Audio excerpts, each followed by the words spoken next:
Halo adik-adik, Assalamualaikum warahmatullahi wabarakatuh. Ketemu lagi dengan Kak Hera di channel Biologi Asik.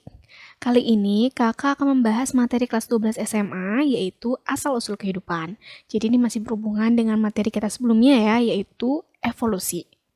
Yuk langsung aja kita bahas. Sebelum itu, jangan lupa untuk terus dukung channel Biologi Asik dengan cara klik tombol subscribe, nyalakan loncengnya, dan jangan lupa untuk like, komen, dan juga share video ini sebanyak-banyaknya.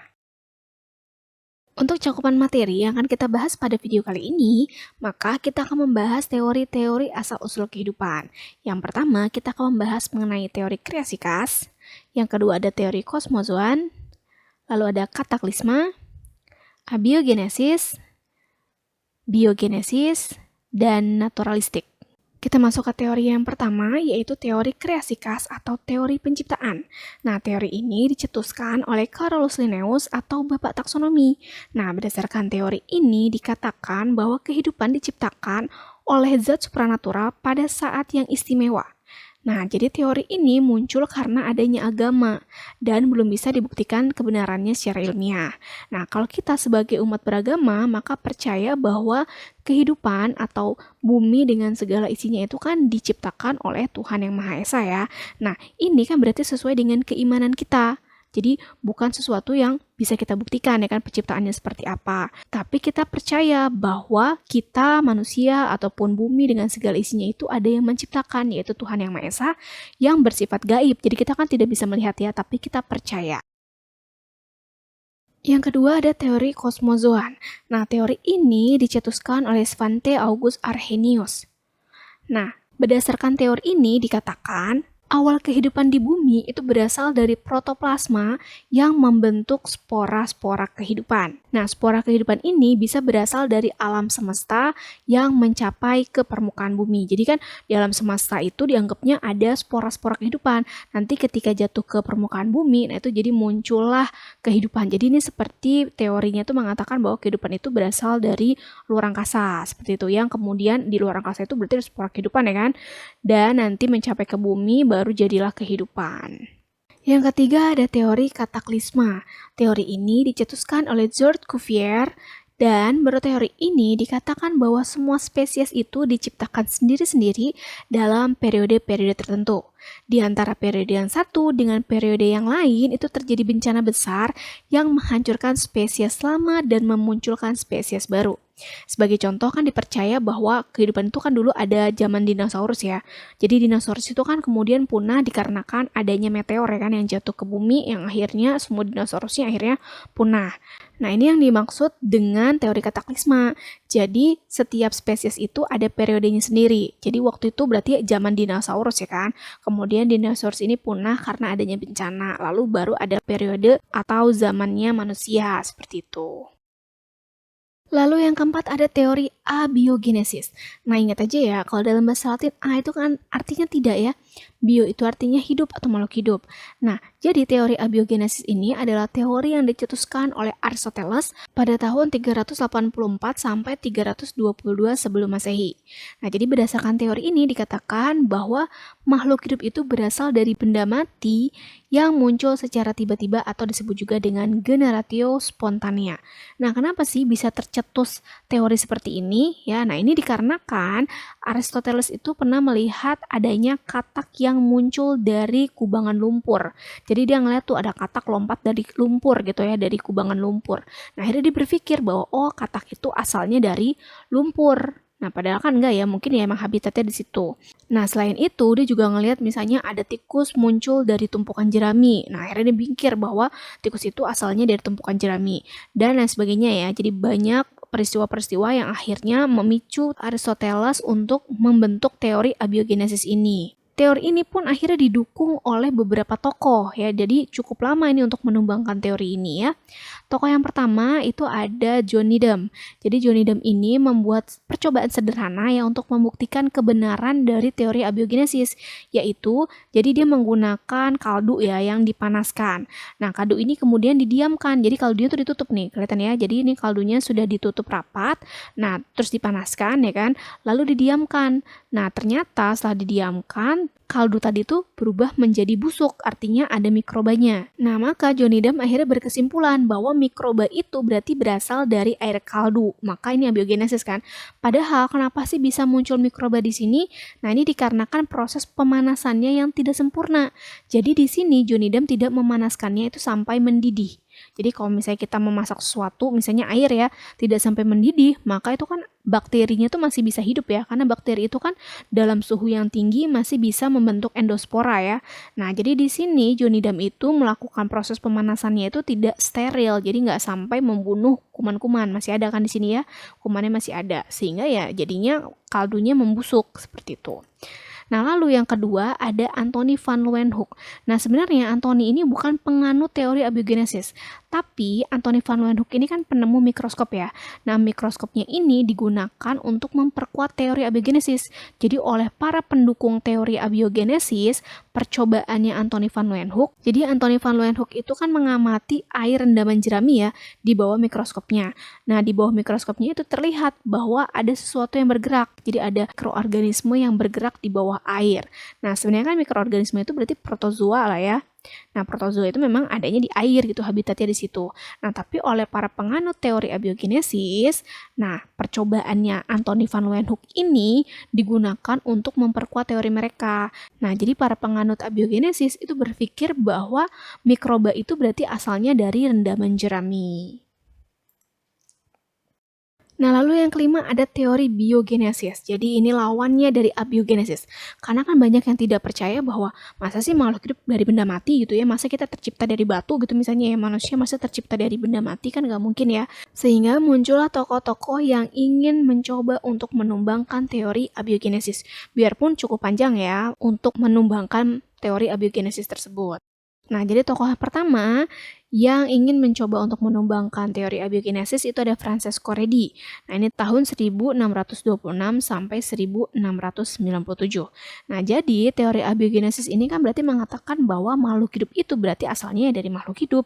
Gak mungkin dong masa makhluk hidup dari benda mati gitu ya. Jadi makhluk hidup itu asalnya dari makhluk hidup sebelumnya. Artinya, saya contoh kita ya, kita anak ya, itu pasti asalnya dari makhluk hidup sebelum kita, yaitu orang tua kita. Orang tua kita dari kakek nenek kita. Nah, seperti itu ya, itu maksud biogenesis. Nah, Francesco Redi itu membuat percobaan yang digunakan untuk membuktikan bahwa makhluk hidup itu asalnya dari makhluk hidup. Jadi abiogenesis itu tidak benar. Jadi Francesco Redi itu menggunakan potongan daging yang kemudian dimasukkan ke dalam 3 toples yang berbeda seperti ini ya. Toples pertama itu nanti dibiarkan terbuka, toples kedua itu ditutup dengan kain kasa, dan toples yang ketiga itu ditutup dengan rapat. Nah, lalu potongan daging ini dibiarkan selama beberapa hari. Nah, potongan daging pada toples yang dibiarkan terbuka, maka kan dagingnya busuk ya. Daging yang busuk ini akhirnya menimbulkan bau yang memicu munculnya lalat. Sehingga pada tabung yang pertama itu ditemukan banyak lalat dan juga ada belatung nih di sini, larva ya. Nah, jadi banyak ditemukan larva dan juga lalat ya. Kemudian yang ditutup dengan kain kasa itu dagingnya juga busuk ya kan. Nah, kemudian ada lalat tapi lalatnya otomatis kan tidak bisa masuk ke dalam toples. Nah, sehingga lalatnya itu ditemukan di atas permukaan toples dan juga ditemukan banyak belatung tapi di atas kain kasa, dan ada sebenarnya sedikit nih ya di dalam toples. Nah, kenapa bisa kayak gitu? Nah, sebenarnya larva ini dari mana sih? Nah, larva ini atau belatung ini kan sebenarnya berasal dari telur lalat ya kan. Jadi lalat itu mencium bau daging yang busuk, akhirnya hinggap dan bertelur. Nah, telurnya itu menetas menjadi belatung. Nah, yang ditutup kain kasa itu kenapa masih ada belatungnya di dalam? Karena kan ada kemungkinan telur dari lalat itu jatuh ya, karena kan telur lalat itu kecil. Ada kemungkinan jatuh ke dalam toples. Nah, baru dia menetas kan telurnya itu jadi belatung. Nah, sehingga masih ditemukan ada belatung tapi sedikit di dalam toples. Nah, yang banyak itu di atas kain kasa. Sedangkan yang tertutup rapat, otomatis dagingnya kan biasanya busuk ya, tapi kan tidak bisa keluar baunya karena kan ditutup rapat, sehingga tidak ditemukan belatung dan juga lalat di dalam toples ataupun di atas tutup toplesnya. Nah, sehingga bisa kita simpulkan di sini ya kan, bahwa makhluk hidup itu, atau kalau di sini berarti larva ya. Jadi belatung itu bukan berasal dari daging. Kalau teori abiogenesis benar, maka di sini harusnya ada belatung juga ya. Nah, tapi kan ternyata yang tertutup tidak ada belatung. Ya karena memang belatung tadi asalnya dari telur lalat ya. Jadi kesimpulannya, larva atau belatung itu bukan berasal dari daging, tapi dari telur lalat yang menetas menjadi larva. Nah, tapi percobaan ini masih belum bisa menumbangkan teori abiogenesis. Nah, jadi kenapa? Karena menurut para penganut teori abiogenesis bahwa akan ada kehidupan itu dibutuhkan udara. Jadi kalau mau ada kehidupan itu dibutuhkan udara, sehingga di sini itu kan tidak muncul belatung ya, karena katanya di sini ditutup. Jadi ini masih disanggah oleh para penganut abiogenesis. Jadi belum bisa tumbang nih teorinya ya. Tokoh kedua yang mencoba untuk menumbangkan teori abiogenesis itu adalah Lazaro Spallanzani tahun 1765. Nah, jadi Lazaro Spallanzani ini membuat percobaan juga sama seperti Francesco Redi. Bedanya di sini percobaannya itu menggunakan air kaldu. Jadi mirip dengan percobaannya Johnny Dam. Jadi di sini Lazaro Spallanzani memanaskan air kaldu. Nah, tapi di sini sampai steril ya, bisa dilihat. Jadi kan di sini awalnya ada mikroba nih ya kan, di dalam air kan pasti ada mikroorganisme. Lalu dipanaskan nih sampai mendidih, hingga mikroorganisme yang ada di dalam tabung itu mati. Nah, ini kan tabungnya ditutup rapat ya. Nah, ini ditutup. Nah, lalu dibiarkan beberapa hari. Nah, bisa dilihat ya, bahwa kaldu yang sudah dipanaskan tadi atau sudah disterilisasi, nah kaldunya itu tetap jernih. Itu artinya di dalamnya tidak ada mikroorganisme kan. Nah, setelah dibuka, jadi ketika tutup dibuka, baru di dalam kaldunya itu ada mikroorganismenya. Jadi di sini tetap jernih atau tidak membusuk kaldunya. Nah, yang di sini baru kaldunya itu membusuk atau mengandung mikroorganisme. Sehingga dapat disimpulkan bahwa pada kaldu yang dibiarkan terbuka, itu terdapat mikroorganisme yang berasal dari udara. Jadi kenapa sih di sini kaldunya itu jadi keruh ya kan? Nah, karena di sini mikrobanya bisa masuk ya kan? Mikroba yang dari udaranya bisa masuk. Kan kalau yang dari dalam airnya udah mati kan? Nah, masuknya itu dari udara. Jadi bukan dari air kaldu. Sehingga sebenarnya kan teori abiogenesis tidak benar ya. Kalau teorinya benar, maka di sini harusnya muncul juga ya, tetap ada mikrobanya. Tapi di sini ternyata dapat dibuktikan bahwa tidak terdapat mikroba pada tabung yang tertutup. Nah, pas terbuka baru ada mikrobanya. Namun, percobaan Lazaro Spallanzani ini juga belum bisa menumbangkan teori abiogenesis. Kenapa? Masih sama ya, jadi percobaannya Lazaro Spallanzani ini juga disanggah atau ditentang oleh para penganut abiogenesis. Jadi menurut para penganut abiogenesis, di sini atau di toples yang dibiarkan tertutup ini tidak ada udara untuk proses pembentukan mikroorganisme. Jadi menurut mereka di sini kenapa nggak ada mikrobanya? Karena tidak ada udara. Jadi sama yang seperti Francesco Redi. Yang terakhir ada Louis Pasteur ya. Jadi Louis Pasteur inilah yang kemudian bisa berhasil menumbangkan teori abiogenesis. Nah, jadi dialah yang paling cermat ya. Nah, percobaan yang dilakukan oleh Louis Pasteur itu hanya menyempurnakan percobaan yang dilakukan oleh Lazaro Spallanzani. Jadi Louis Pasteur itu mengganti tabung yang digunakan untuk percobaan menjadi tabung yang berbentuk leher angsa. Nah, panjang seperti ini ya. Jadi leher dari botolnya itu panjang dan melengkung seperti ini. Kenapa dibuat seperti ini? Nah, ini ada tujuannya sebenarnya ya. Jadi tujuan dibuat lehernya panjang kayak gini. Nah, panjang ini kan ujungnya terbuka nih ya. Jadi ini memungkinkan adanya udara. Tadi kan syarat bahwa harus ada kehidupan kan harus ada udara kan. Nah, jadi di sini nanti toplesnya tetap dibuka ya. Nah, tapi leher angsa tersebut nanti akan menjebak bakterinya atau mikrobanya. Jadi tujuannya adalah agar udara bisa masuk ke dalam tabung, tapi mikrobanya itu nanti terjebak nih atau terperangkap pada leher tabung. Jadi nggak bisa naik nih mikrobanya. Nah, percobaan yang dilakukannya sama atau mirip-mirip ya dengan percobaan yang dilakukan oleh Lazaro Spallanzani. Jadi Louis Pasteur itu memanaskan kaldu hingga mendidih. Jadi proses sterilisasi juga ya. Jadi leher tabungnya juga itu dipanaskan oleh Louis Pasteur sehingga steril dan kaldunya juga dipanaskan hingga mendidih. Sehingga ini udah steril lah ya. Kemudian kaldu ini didiamkan beberapa hari. Jadi kaldu yang sudah steril tadi dibiarkan beberapa hari dengan kondisi mulut tabung yang terbuka pastinya ya. Nah, lalu setelah didiamkan, ternyata kaldu yang berada di dalam tabung itu tetap jernih. Nah, bisa dilihat ya, padahal kan mikrobanya tetap bisa masuk ya, tapi kaldunya tetap jernih. Berarti di sini sebenarnya sudah terbukti ya bahwa mikroba itu bukan berasal dari air kaldu. Nah, lalu oleh Louis Pasteur kemudian leher botolnya itu dipatahkan. Nah, setelah dipatahkan baru juga sama ya jadi keruh. Dan ada juga yang dimiringkan. Jadi setelah didiamkan, nah kaldunya itu kemudian dimiringkan sampai mengenai leher tabung. Nah, setelah dimiringkan baru kaldunya itu berubah menjadi keruh ya. Jadi baik yang dipotong lehernya ya, leher botolnya ya, ataupun yang dimiringkan, akhirnya kaldunya berubah keruh.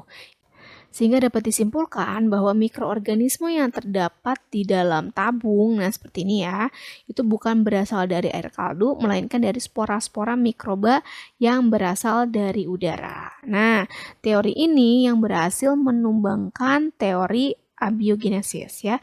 Jadi dari percobaan Louis Pasteur ini tumbanglah teori abiogenesis dan muncullah teori biogenesis ya.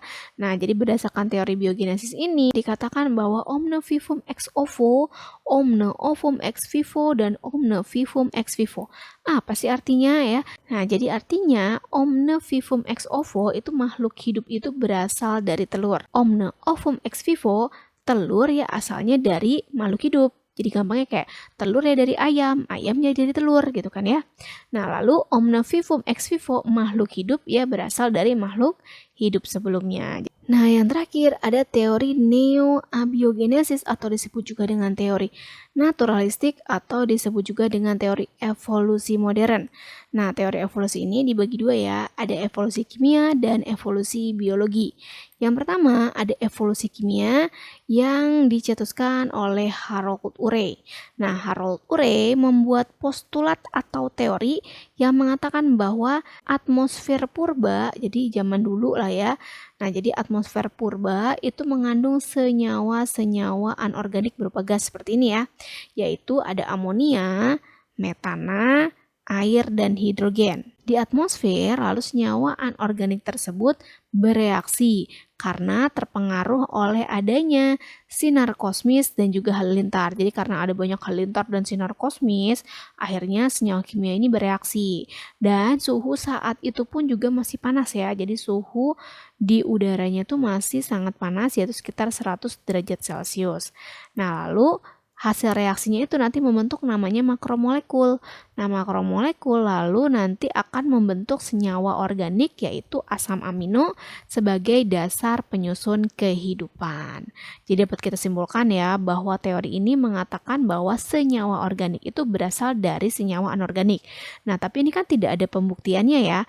Nah, proses percobaannya atau pembuktiannya itu dilakukan oleh murid dari Harold Urey. Yang kedua, masih penganut teori evolusi kimia, yaitu Stanley Miller. Stanley Miller ini merupakan mahasiswa dari Harold Urey. Jadi Harold Urey itu kan tadi hanya membuat teori ya, atau postulat tanpa adanya bukti. Nah, oleh Stanley Miller itu dibuatkanlah perangkat percobaan untuk membuktikan teori yang dilakukan oleh Harold Urey. Nah, ini adalah bentuk dari perangkat percobaannya ya. Jadi, Stanley Miller itu memasukkan gas-gas seperti CH4, NH3, H2 ke dalam tabung atau ke dalam alat percobaan. Selanjutnya, di dalam labunya ini dimasukin air yang airnya tuh kemudian dipanaskan hingga mendidih. Uap air yang terbentuk itu terdorong menuju ke dalam bilik bola reaksi. Nah, menuju ke sini ya. Selanjutnya, gas-gas atau senyawa anorganik tersebut bereaksi dengan elektroda sebagai pengganti halilintar. Nah, jadi aliran listrik yang bertegangan tinggi kemudian menyebabkan gas atau senyawa anorganik tersebut bereaksi dan membentuk zat-zat baru. Nah, lalu zat-zat tersebut didinginkan dengan kondensor sehingga terbentuklah tetesan air yang mengandung asam amino atau senyawa organik. Sehingga dapat disimpulkan bahwa senyawa organik itu dapat dibentuk dari senyawa anorganik. Sehingga ini dikatakan seperti neo-abiogenesis atau abiogenesis yang baru gitu ya. Karena kan senyawa organik itu kan anggap aja makhluk hidup. Nah, dari anorganik yang berarti benda mati, seperti itu. Yang terakhir ada teori evolusi biologi yang dicetuskan oleh Alexander Oparin pada tahun 1894 sampai 1980. Nah, teori evolusi biologi ini mirip dengan teori evolusi kimia. Jadi, Alexander Oparin itu juga berpendapat bahwa atmosfer purba itu juga mengandung senyawa anorganik seperti amonia, hidrogen, metana, air, dan karbon dioksida. Nah, senyawa anorganik ini bereaksi dengan adanya energi dari halilintar dan juga sinar kosmis sehingga terbentuklah molekul zat organik. Nah, zat organik tersebut terbentuknya berarti secara anaerob karena tidak ada oksigennya di sini ya. Lalu zat organik tersebut terbawa oleh air hujan. Nah, jadi ini kebawa oleh air hujan dan jatuhlah ke lautan yang panas ya. Jadi jatuh ke lautan yang panas sehingga disebutlah sebagai primordial soup. Karena kan airnya panas dan di situ terdapat zat-zat organik. Jadi kayak sup gitu ya, ada zat-zatnya. Lalu molekul organik tersebut akan berkembanglah menjadi monomer. Jadi dari zat-zat ini ya, zat-zat anorganik tadi berkembang menjadi molekul organik lalu berkembang menjadi monomer. Misalnya glukosa, asam amino, dan lain sebagainya. Nah, lalu monomer tersebut berkembang menjadi polimer, jadi misalnya glukosa berkembang jadi karbohidrat, asam amino menjadi protein, dan lain sebagainya. Lalu polimer-polimer tersebut mengalami penggumpalan menjadi kuaservat. Kuaservat kemudian berkembang menjadi protobion. Nah, jadi protobion ini cikal bakalnya sel ya, lalu berkembanglah menjadi sel yang bersifat heterotrof. Oke adik-adik, itu tadi pembahasan mengenai asal-usul kehidupan. Terima kasih untuk kalian yang sudah menonton video ini sampai selesai. Oke, sampai ketemu lagi di next video. Assalamualaikum warahmatullahi wabarakatuh.